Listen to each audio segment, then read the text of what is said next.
Ladies and gentlemen, tank review time.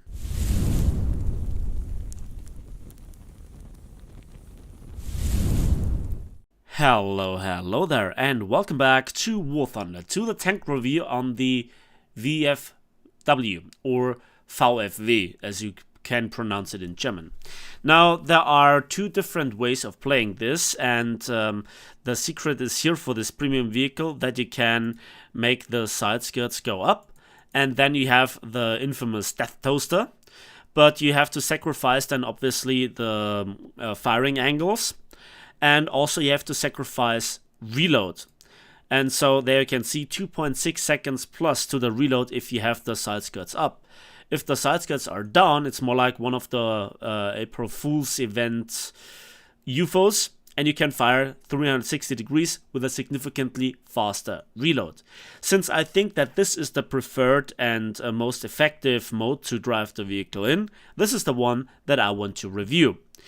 The next thing is, it's very late. I'm very tired. My entire body is in pain because I was working hard and I should be in bed for hours. But because YouTube is worth it, I make the review here and go through the pain. So, yeah, it's late. If I make here a mispronunciation or I screw up one of the stat cards or there is a typo, please forgive me. Without further ado, now let's have a look at the vehicle.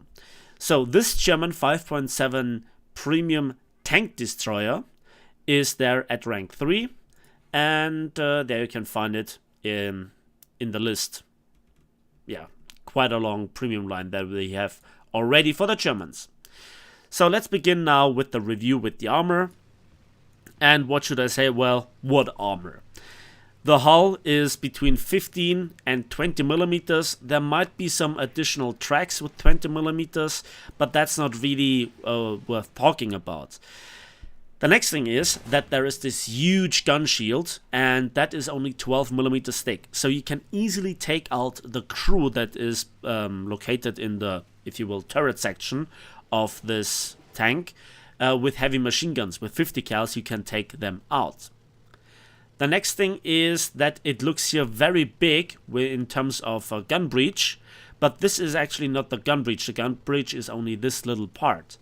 So if we go now into the X-ray, there we can see that's the gun breech. It is also very likely that you hit here the vertical aiming drive, and out of the 6 crew, which is nice to have, 4 are located in the turret and 3 are on one side, including the commander, the gunner, and 1 of the 2 loaders. And obviously the driver is on the right hand side, and the machine gunner is also the radio operator on the left hand side.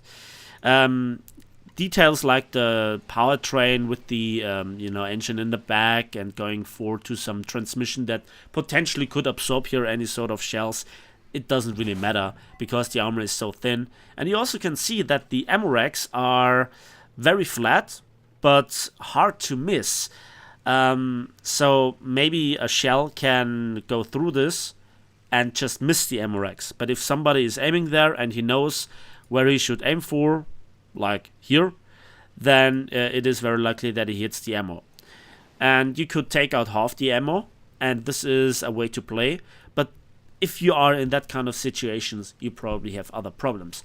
So basic rule is don't get shot, and try to use other teammates as meat shield, or just do a great ambush and don't expose yourself to enemy planes, artillery strikes, rocket attacks, tanks with machine guns, SPA in particular.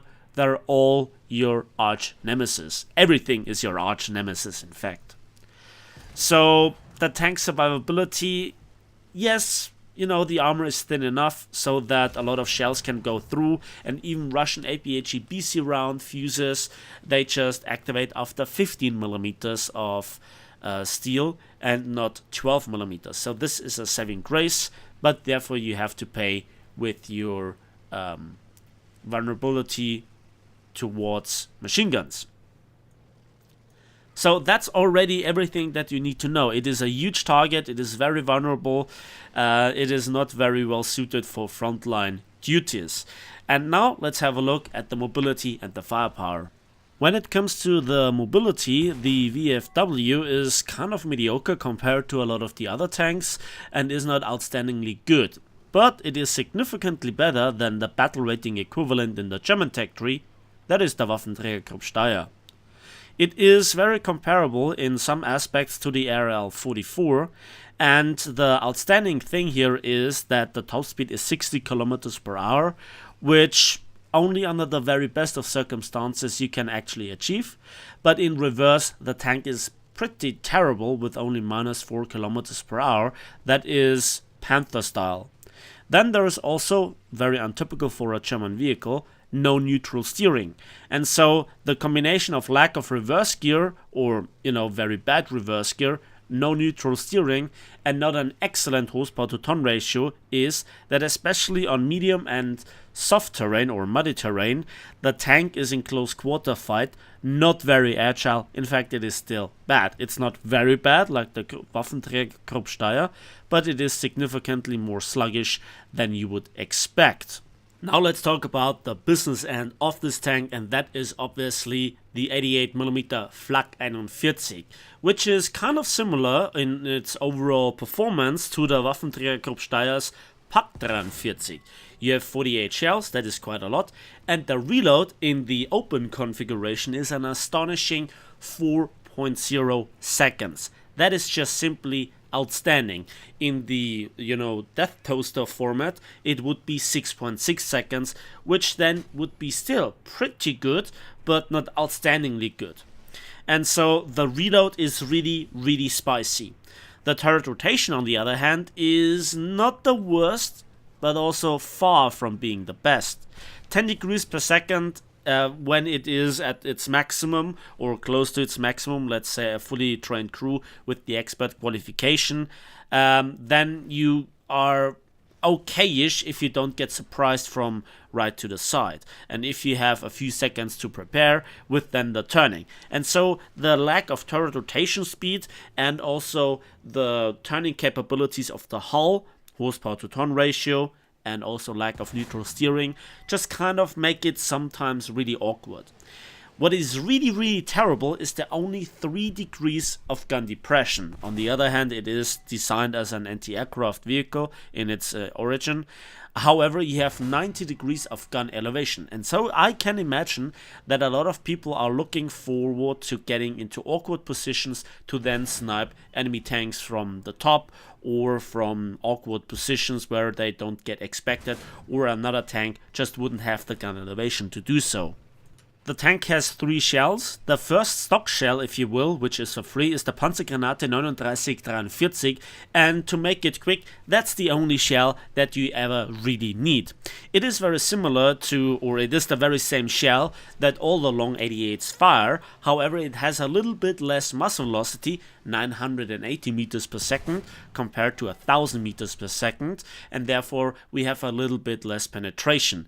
But still, it is very good, especially if you hit the crew compartment and the fuse goes off. That's mostly a one shot to the crew anyway, and for 5.7 that is a really strong gun, in particular in conjunction with that very rapid reload. The second shell type is the Sprenggranate Flak 41, which is a normal HE shell.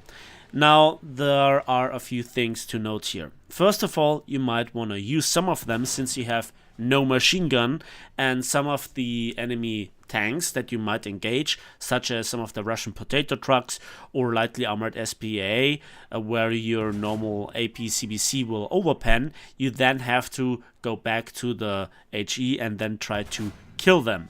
The next thing is, you don't require here very different aim, since you have a very high muzzle velocity of 1000 meters per second. So this is significantly higher than the one on the Waffenträgergruppe Steyr, aka on the Pak 43 or Kampfwagenkanone 43. Usually the HE shell is usually slower in terms of muzzle velocity to the AP. Here it is the other way around. Now the next thing is, there is no proximity fuse, there is no time fuse shell. And so this is something that you need to take into account. But thanks to the elevation, I think a lot of people will still try to snap down planes here and there. And I'm quite sure that we will see a lot of clips here on, Dieter's wins and fails about that. The third shell type is the Panzergranate 4043, which is an APCR shell.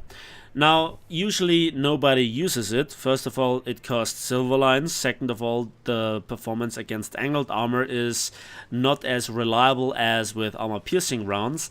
Third of all, the post-penetration damage effect is significantly worse, especially versus crew in the crew compartment, than compared to APCBC rounds with a high explosive filler.